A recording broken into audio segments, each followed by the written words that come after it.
Welcome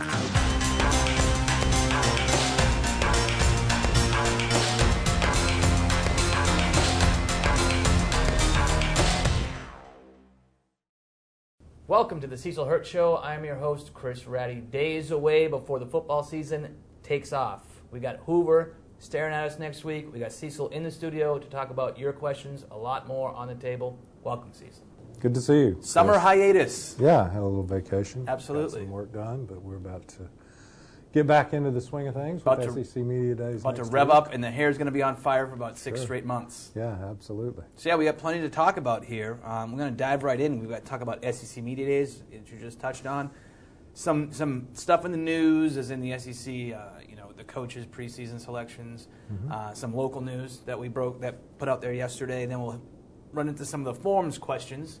Great. So let's talk about SEC Media Days first and foremost. Starts next week in Hoover. Wednesday, Thursday, Friday, and we were just talking about that first Wednesday is sort of the warm-up. It's like previews, like when you sit and you want to go to the movies and you got to sit through them, fine. You just got to do it.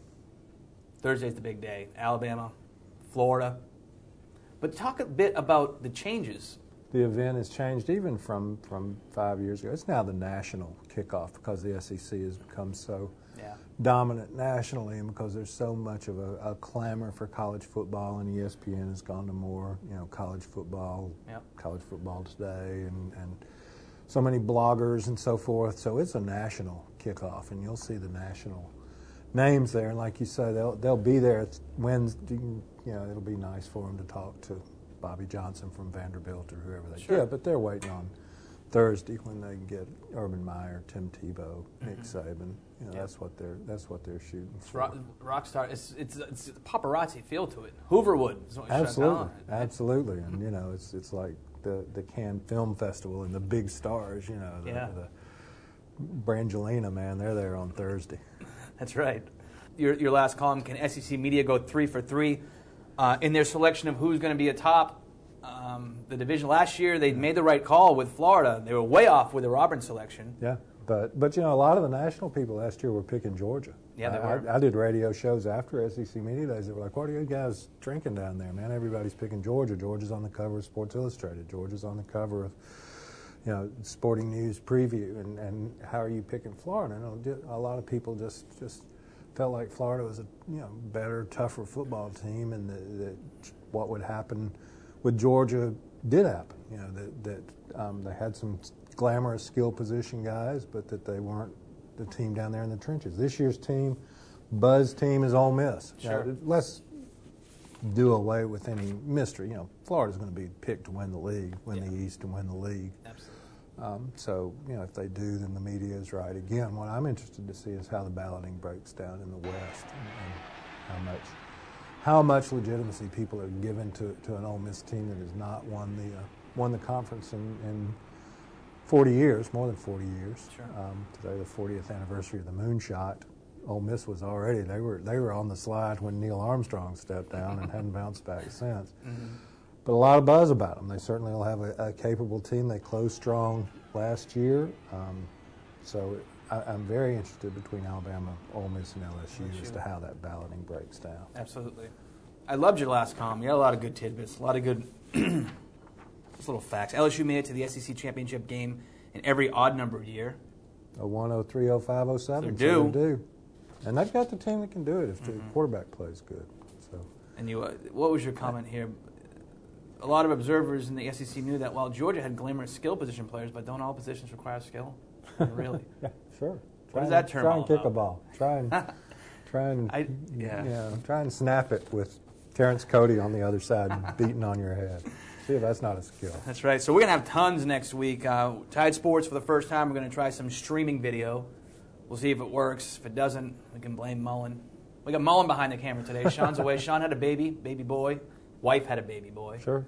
Great. Exactly a week after my wife had a baby. So we had all sorts of, we had some good off-season moves out of the way. So the wives can now they can enjoy their. That's some careful planning, isn't it? When you're in Tuscaloosa, you have to plan around what's going to go on in the next few months. Absolutely. Let's talk about Brandon Fanney for a moment. Okay, sure. Who Christopher Walsh reported yesterday from numerous sources that he's close to transferring with North Alabama, a likely destination.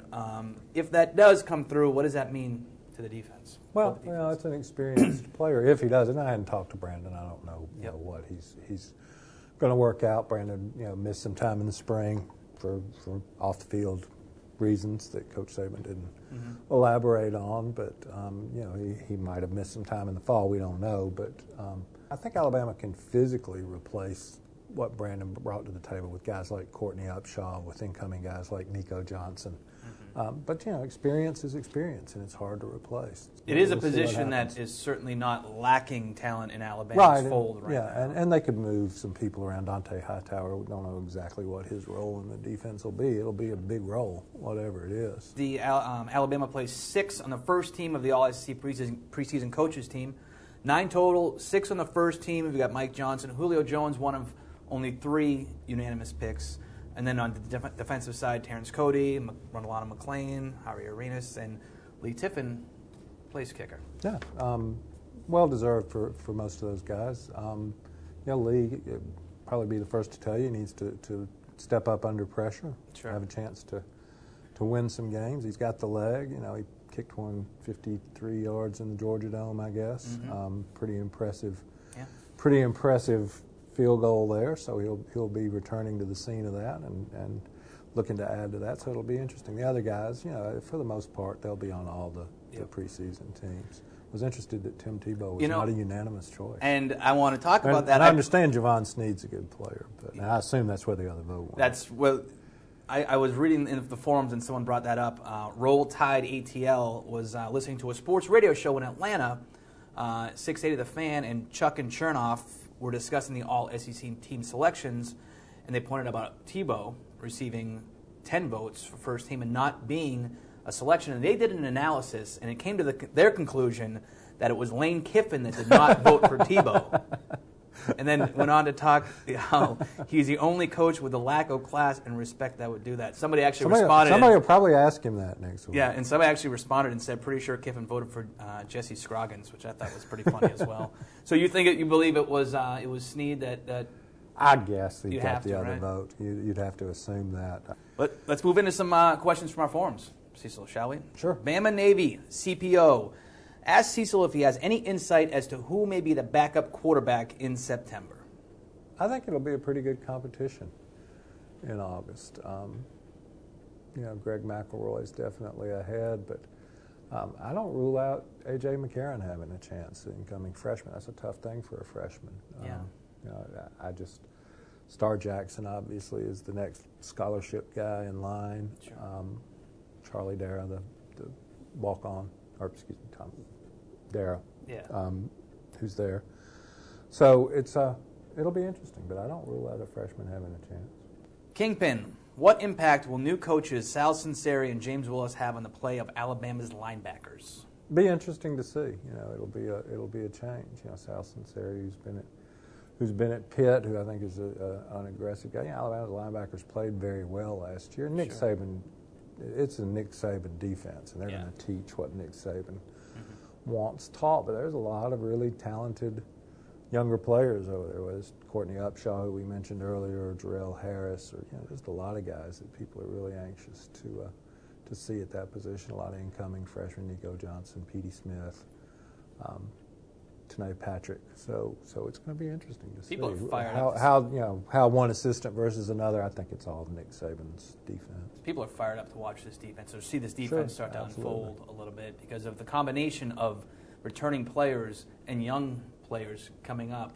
I think what they visualize, what they want to see is last year's defense plus more pass rush. They want to see some guys, whether it's freshmen, whether it's older guys in different roles who'd really get upfield. And that was one area where Alabama, they'll miss Bobby Greenwood. Sure. Janda, Cecil, other than the current ongoing Bryant-Denny Stadium expansion, have you heard of any other possible future facility upgrades for the football program?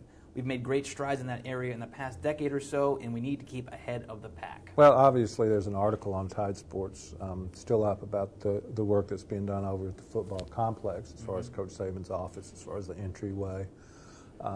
So sure, I think that football will get whatever it needs. There's a basketball expansion, some changes coming to Coleman Coliseum, some programs moving into Foster.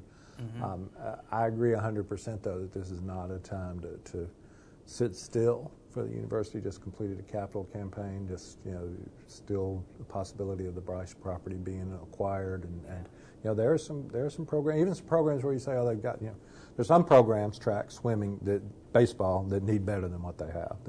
That are lagging well behind against the other teams in the Southeastern Conference. There are some others, like softball, that you say, oh, they've got a great softball facility, and they do, but it needs some things. Crimson Glasses, in your opinion, is it appropriate for a fan to use the plural nominative case of the pronoun of the first person, i.e., for example, we, when referring to the Alabama football team? Sure. As in, we had a great game last week. Sure, absolutely. I think that's an acceptable usage. Because I think fans identify with their team. I think people understand what you mean when you say that. I don't think it's proper for journalists to do it. We have a we here that's the Tuscaloosa News or Tidesports.com. If we had a great game, that means all the video got up, everybody made deadline. That's a great game. But if you're a fan, sure, there's nothing wrong with identifying. Absolutely. I don't think there is either. You live, sleep, breathe with it. It's part of your existence. Exactly. It's a nation. It's a Crimson Tide nation. Or absolutely. Vol Nation or we were in search of Tide Nation. In search of Tide Nation as well, which will be an ongoing project on Tide Sports. We had a student go out to St. Louis and try to find Alabama fans along the way, and he said everywhere, he always found somebody everywhere he went. He was getting Roll Tides and bars in St. Louis. They're out there. Yeah, that doesn't jar me that people say we need to have a big year, we need to do this. I will say this: if you're going to, if that's the identification you've got, if it's a family identification or that kind of identification, act that way. Don't when the team plays bad, don't act like they suck. Yes, it's always use the we. It's be consistent with the we. Absolutely. Teague wants to know: in the past, did Bama have as many fans who were so reluctant to let themselves believe that Alabama could beat anybody? Or did that come during the past 15 years while the team has been down?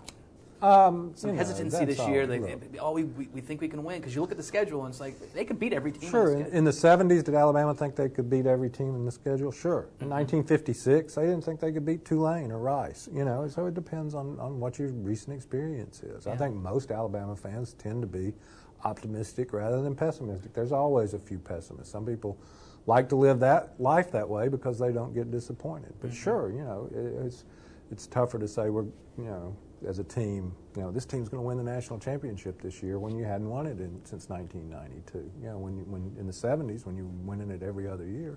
Fans were more optimistic. Just takes one season, and every year the Red Sox. Florida fans, Florida fans. Oh yeah. You couldn't be more optimistic. People talk about, man, how arrogant those arrogant Florida fans. Alabama fans don't think there are some who were more optimistic in the 70s or the 90s, but I think most of the Alabama fans I meet are pretty optimistic right now, and it's not anything to do with generationally, because again, I promise you, in 1956 and 57, Alabama fans didn't think they could beat Mississippi Southern. Sure. Which is what it was called back then. Crimson Tide Hercules. Is Robbie Green going to still be at 175 by the season start? That is a light safety. I hope he has gained weight. Yeah, I would hope that he's gotten bigger. We're not over there. Don't get to see the skeleton. Really don't get to put any kind of eyes on him until August the 5th. Yeah. So I can't sit here and say, unless you just bump into one on campus, a player or whatever, we don't have very much July access to him, so I can't sit and say, oh, man, he's 20 pounds bigger and looks great. We'll know that August the 5th. But, yeah, I would think that he'd want to play it bigger than 170. Most guys get bigger. Little Bluebird, are you as in love with Old Sis as the rest of the national media? I'm assuming he means Ole Miss. Yeah. Are you? People who have them top 5 in the nation, I don't think that'll happen. Yeah, they closed strong last year. Texas Tech was in the Cotton Bowl but they decisive victory. They lost to Vanderbilt last year too. So we'll see. I think that's the question that people really have. Not can they beat anybody they play? Absolutely, they beat Florida last year. They can beat any team on their schedule. They can beat Alabama. They can beat LSU. They can beat any team they play. But even their good teams, even their Eli teams, would lose lost to Memphis. Yeah. So what they hadn't done and what people want to see them do is put it together for 12 games in a row. And again, they certainly have talent. They certainly can win some games, but do I think that they'll go 8-0 through the SEC? No, I don't. We're going to end with Madoff. How bad does Cecil hate Auburn? Would he rather them go 0-12 or 11-1 with one loss being to Bama? I don't cover Auburn. I'm not down at Auburn very much. So you don't hate Auburn. You don't have time in the day to hate everybody that you're supposed to hate. I think So you only got to pick. You pick and choose. Take a couple. Live with them. It's hard enough to tend to things in Tuscaloosa, sure. Much less worrying about what's going on in Auburn or Florida or LSU. Or fans want to be hated. Rival fans want to be hated. They want to live the dream that you are just obsessed with them every day. If you're in Tuscaloosa, that you're just worrying about Knoxville, you're worrying, and fans do that to some extent. But a program's in good shape, whether it's Florida or Oklahoma or Southern Cal or Alabama or Auburn or Georgia or Tennessee, when you wake up in the morning worrying about what you've got to do and saying, this is what we got to do, we got to get these guys, we got to get them in this shape, we got to be prepared to play.